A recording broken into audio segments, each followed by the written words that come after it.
ہم جو ہے نا، ہم امت، ہم ایک جسم کی طرح ہیں. اس کی ایک حصے کو تکلیف ہو تو سارے حصے کو تکلیف ہوتی ہے. تو جب مسلمان کو مار رہا ہے تو قرآن نے کیا تعبیر استعمال کی ہے؟ ہم اپنے آپ کو مار رہے ہیں. آپ کسی مسلمان کی بےزتی کرتے ہیں، آپ کس کی بےزتی کر رہے ہو؟ اپنی بےزتی کر رہے ہو.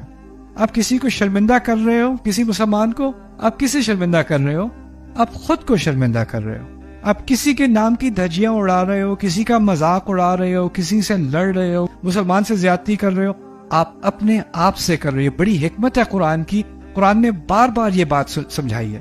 جب عائشہ رضی اللہ تعالیٰ عنہ کے بارے میں بڑی بڑی باتیں کی گئی تھیں جو مسلمانوں کے منہ سے نکلی، اہل ایمان کے منہ سے وہ باتیں نکل آئیں، کیا حکمت سکھائی تھی ہمیں کہ صحابی بھی ایسی غلطی کر بیٹھتے ہیں. یہ غلطی بہت آسان ہے کرنا، کسی کے بارے میں بات کر دینا، ایسی بات جس سے اس کو بہت تکلیف ہو. ان آیات میں سے ایک آیت کی طرف میں آپ کو حوالہ دیتا ہوں.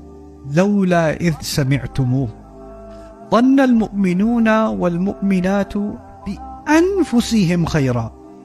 ایسا کیوں نہیں ہوا کہ جب تم نے وہ بات سنی، ایمان والے مرد اور ایمان والے عورتوں نے اپنے بارے میں حسن ظن نہیں کیا. اللہ تعالیٰ نے کیا الفاظ استعمال کیے ہیں؟